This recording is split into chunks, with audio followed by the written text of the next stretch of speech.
환율 1,500원. 이 숫자가 우리 경제사에서 갖는 의미는 단순히 물가가 오른다는 수준을 넘어섭니다. 이 숫자는 우리에게 일종의 트라우마입니다. 1997년 국가부도의 날, 그리고 2008년 리먼 브라더스 사태로 전 세계 금융 시스템이 멈췄을 때나 구경할 수 있었던 말 그대로 비상사태의 숫자죠. 그런데 그 숫자가 2025년 지금 우리 눈앞에 현실로 다가와 있습니다. 1,400원이 뚫릴 때만 해도 곧 내려가겠지 하던 낙관론은 이제 사라졌습니다. 오히려 1,500원 선에서 등락을 거듭하며 우리 경제를 압박하고 있죠. 저는 오늘 여러분과 아주 긴 호흡으로 이야기를 나눠보려 합니다. 단순히 오늘 환율이 왜 올랐는지 뉴스를 읽어드리는 게 아닙니다. 1997년의 그 차가웠던 공포와 2008년의 뜨거웠던 전율을 현장에서 직접 겪으며 시장을 지켜본 사람으로서 지금 우리가 느끼는 이 막연한 불안감의 정체가 무엇인지, 왜 이번에는 과거의 해법이 통하지 않는지 그 깊은 이면을 하나씩 해부해 보겠습니다. 앞으로 8분, 이 시간은 여러분의 소중한 자산과 미래를 위해 가장 가치 있는 투자가 될 것입니다.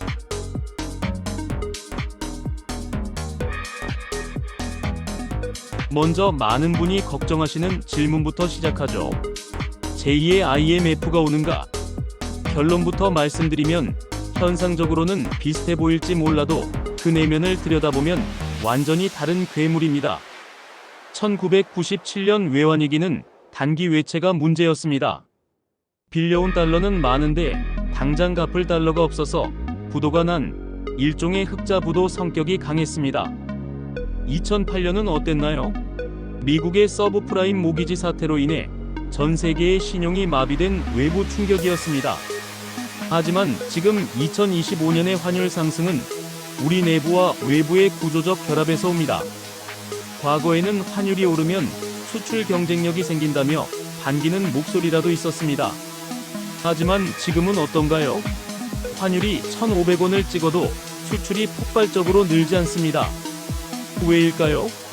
우리가 만드는 물건의 부품과 에너지를 모두 달러로 사오기 때문입니다. 이제 환율 상승은 수출 기업에는 원가 상승의 고통을, 가게에는 고물가의 고통을 주는 양날의 칼이 아니라 두 개의 칼날이 되어 우리를 겨누고 있습니다. 과거의 위기가 달러가 없어서 발생했다면 지금은 원화를 가지고 있을 이유가 없어서 발생하고 있습니다. 이 미묘하지만 거대한 차이를 이해해야 지금의 1,500원을 정확히 볼 수 있습니다. 이제 왜 원화가 이토록 약세인지 그 구조적 이유 3가지를 짚어보겠습니다. 이 부분이 오늘 이야기의 핵심입니다. 첫 번째, 공급망의 파편화와 중국의 추격입니다. 우리는 지난 30년간 중국이라는 거대한 시장에 중간재를 팔아 막대한 달러를 벌어왔습니다. 그 달러가 우리 환율을 지탱해주는 든든한 방어막이었죠. 그런데 지금은 어떻습니까? 중국은 이제 우리의 고객이 아니라 무서운 경쟁자입니다. 우리가 팔던 배, 자동차, 반도체를 이제 그들이 스스로 만듭니다. 번 돈으로 달러를 채워넣던 시대가 저물고 있는 겁니다.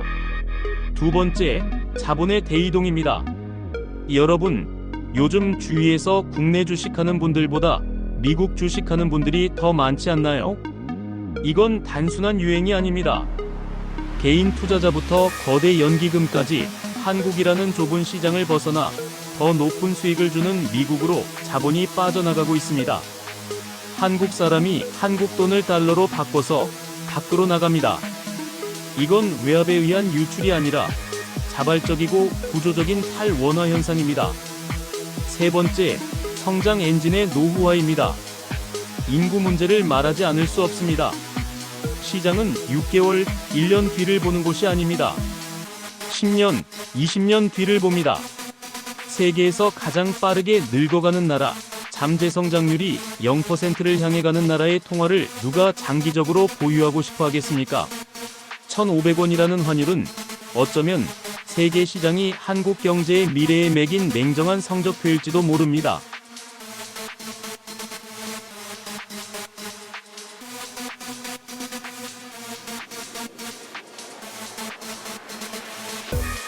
그럼 앞으로 어떻게 될까요? 환율이 다시 1,100원, 1,200원으로 돌아갈 수 있을까요? 저는 감히 말씀드립니다. 우리가 알던 저환율의 시대는 끝났습니다. 이제 1,400원대는 기본이고 1,500원 선이 수시로 위협받는 고환율 뉴노멀 시대에 진입했습니다. 미국은 패권 유지를 위해 고금리를 유지하며 전 세계에 불을 빨아들이고 있습니다. 여기에 에너지 가격은 불안정하고 지정학적 리스크는 상수가 되었습니다. 원화 같은 변동성 큰 통화가 예전의 가치를 회복하기엔 대외 환경이 너무나 척박합니다. 하지만 여러분, 1,500원이라고 해서 세상이 무너지는 건 아닙니다. 일본을 보십시오. 엔저로 고생하지만 그들은 그 환경에 맞춰 산업 구조를 재편하고 있습니다.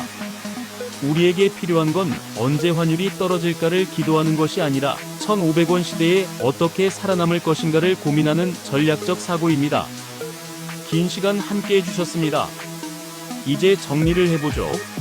지금의 1,500원은 1997년의 부도 위기도 2008년의 금융마비도 아닙니다. 우리 경제의 체질 변화가 환율이라는 통증으로 나타나고 있는 겁니다. 통증은 괴롭지만 몸의 문제를 알려주는 신호이기도 합니다. 개인 여러분께 당부드립니다. 이제 원화 자산에만 올인하는 것은 위험합니다. 자산의 일정 부분은 반드시 달러와 자산 혹은 달러 가치에 연동되는 우량 자산으로 분산하십시오. 환율이 1,500원이라고 해서 너무 비싸다고만 생각하지 마세요. 장기적인 관점에서 달러는 여러분의 자산을 지켜줄 마지막 보루가 될 것입니다. 그리고 정부와 기업에 바랍니다. 단기적인 환율 방어에 소중한 외환 보유고를 낭비하지 마십시오.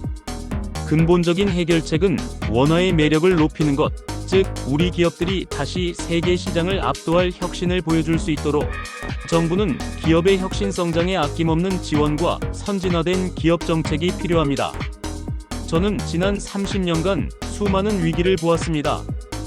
위기는 언제나 공포를 동반하지만 그 공포를 이성적으로 분석하고 준비한 사람에게는 언제나 새로운 부의 기회를 열어주었습니다. 1,500원이라는 이 거친 파도가 여러분을 집어삼키는 파도가 아니라 여러분의 자산을 새로운 차원으로 데려다줄 서핑보드가 되기를 진심으로 바랍니다. 오늘 제 분석이 여러분의 불안을 확신으로 바꾸는 계기가 되었길 바랍니다. 여러분의 생각은 어떠신가요? 댓글로 남겨주시면 저도 함께 고민하겠습니다. 구독, 좋아요는 채널 성장에 큰 도움이 됩니다. 긴 영상 끝까지 시청해주셔서 감사합니다.